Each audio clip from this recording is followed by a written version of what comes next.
8h30 ce matin, heure française, 2h30 à Palm Beach, en Floride. Donald Trump, écrasant vainqueur de l'élection présidentielle, prend la parole et fait une promesse.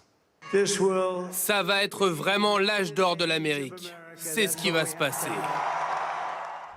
Le 20 janvier prochain, il sera donc à nouveau installé dans le bureau ovale. Donald Trump a réussi son incroyable pari, se faire réélire 4 ans après avoir quitté le pouvoir en plein chaos. Sa victoire ressemble presque à un plébiscite. C'est aussi pour lui une revanche. Henri Dreyfus, Léa Merlier et Alix Ponsard. Donald Trump deviendra le 47e président des États-Unis. C'est sans aucun doute le retour le plus stupéfiant de l'histoire politique américaine contemporaine.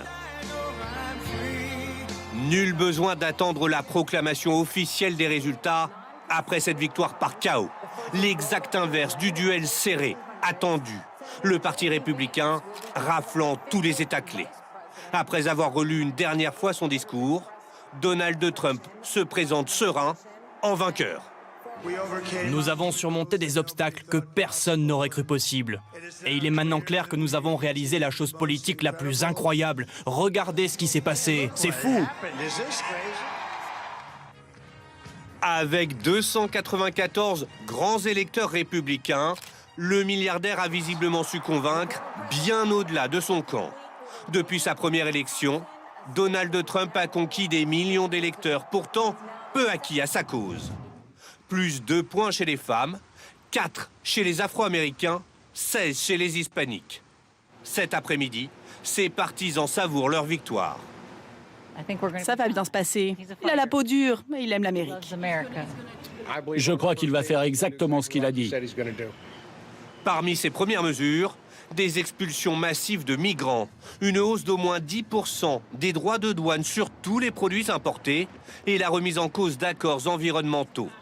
Des décisions radicales, rendues possibles grâce à une majorité à la Cour suprême, désormais au Sénat et probablement à la Chambre des représentants. Des pleins pouvoirs ou presque qui inquiètent le camp démocrate. Il va essayer de mettre en œuvre tout ce qu'il a annoncé, c'est-à-dire des mesures dangereuses et nocives pour les gens. Donald Trump va néanmoins devoir attendre.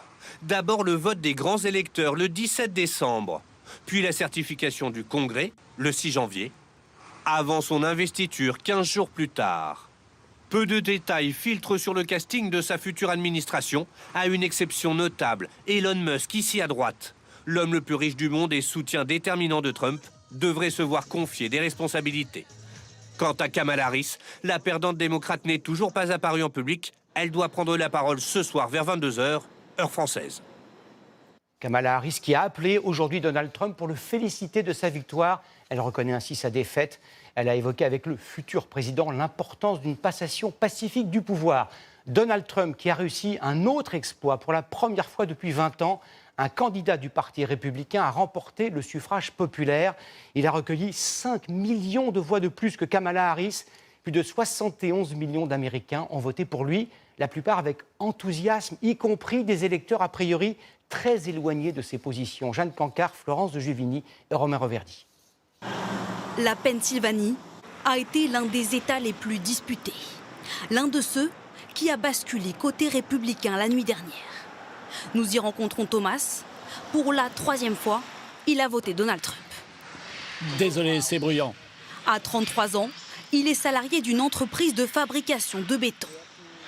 Selon lui, Donald Trump est le seul à pouvoir relancer les contrats de sa société. Pendant le premier mandat de Trump, il y avait énormément de chantiers, beaucoup de travail. On espère que ça sera pareil, avec plus de commandes, plus d'emplois et plus de gens qui viennent travailler chez nous. Direction Atlanta, plus au sud, en Géorgie. Un État repris par Donald Trump, aux démocrates qui lui avaient soufflé il y a 4 ans. Ici, les questions de société ont fait la différence.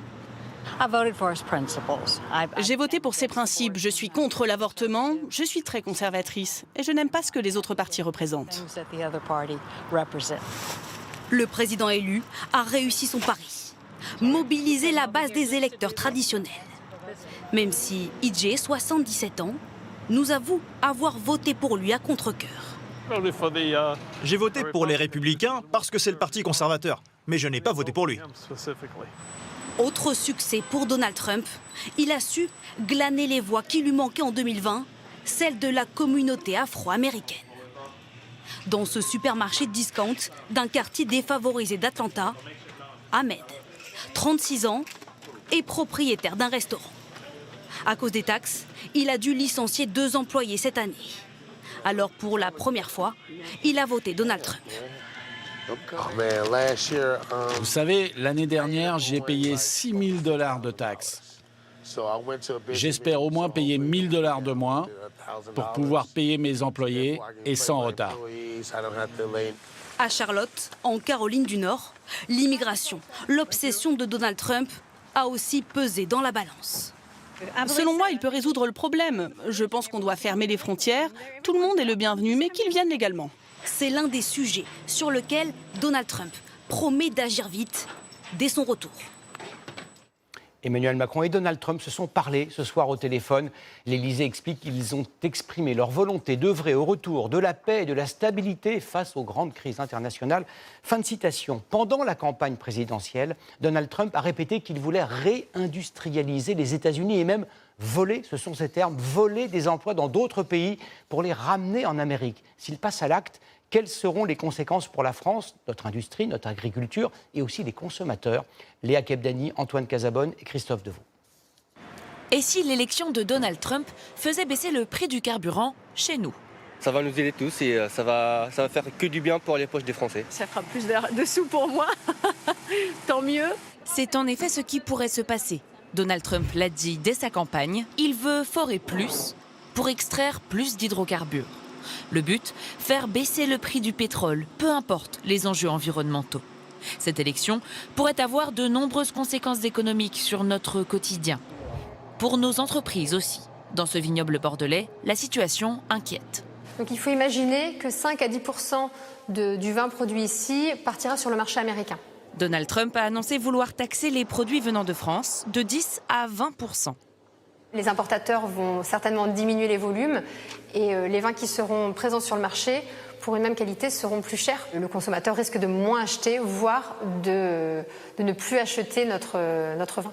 Les États-Unis sont aujourd'hui notre premier partenaire commercial hors Union européenne.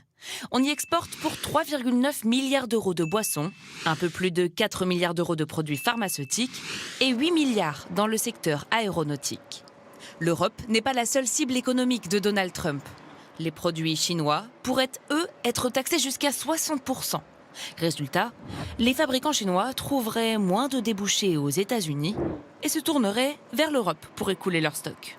Les conséquences positives seraient pour le consommateur parce qu'il va voir certains prix baisser, donc c'est l'inflation qui va baisser. Des produits moins chers, dans l'automobile ou les technologies par exemple. Mais cette arrivée massive pourrait aussi fragiliser l'industrie française et donc menacer des emplois. Le retour de Donald Trump à la tête de la première puissance militaire mondiale aura des conséquences bien au-delà des États-Unis. Va-t-il abandonner l'Ukraine à son sort? Va-t-il demander aux Européens de se défendre sans l'aide de l'OTAN? Va-t-il laisser son grand ami Benyamin Netanyahou aller au bout de ses ambitions au Moyen-Orient? Ignacio Bornassin, Héloïse Gambier et Alexandre Topny. Ils s'affichaient comme les meilleurs amis du monde lors d'une visite privée de Benyamin Netanyahou chez Donald Trump en Floride au mois de juillet.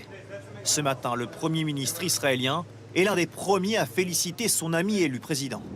Votre retour historique à la Maison-Blanche offre un nouvel avenir à l'Amérique et un réengagement puissant dans la grande alliance entre Israël et les États-Unis. Avec Donald Trump à la Maison-Blanche, quel avenir pour le conflit au Moyen-Orient? Kamala Harris appelait à un cessez-le-feu dans la guerre à Gaza et au Liban. Donald Trump, lui, n'évoque pas cette possibilité. Donald Trump a dit qu'il soutiendrait Israël de manière indéfectible. Donald Trump dit aussi qu'il ne veut pas de guerre. Donc il est possible aussi qu'il fasse quand même pression sur Netanyahou. Donald Trump a aussi juré qu'il mettrait fin en 24 heures à la guerre en Ukraine. Comment? En stoppant l'aide militaire américaine. 65 milliards de dollars, 4 fois plus que l'Allemagne, 12 fois plus que la France. Sur la ligne de front, ces soldats ukrainiens craignent le pire. Qu'est-ce que l'élection de Trump va nous apporter? Rien de bon. Si Donald Trump veut se désengager du terrain ukrainien, c'est qu'il estime que c'est aux Européens de payer. Même raisonnement sur l'OTAN. Les États-Unis sont les premiers contributeurs à l'alliance militaire transatlantique. Donald Trump menace de la quitter si les Européens ne payent pas davantage. Et là, il est allé encore plus loin récemment puisqu'il a dit que ceux qui ne paieraient pas suffisamment, non seulement les États-Unis ne viendraient pas à leur secours, mais qu'en plus, il inciterait même la Russie à les attaquer. Alors ensuite, il avait rétropédalé pour dire qu'évidemment, il ne mettrait pas cette menace à exécution. Sur le plan militaire, la volonté de Donald Trump semble claire. Il ne veut plus que les États-Unis jouent le rôle de gendarme du monde.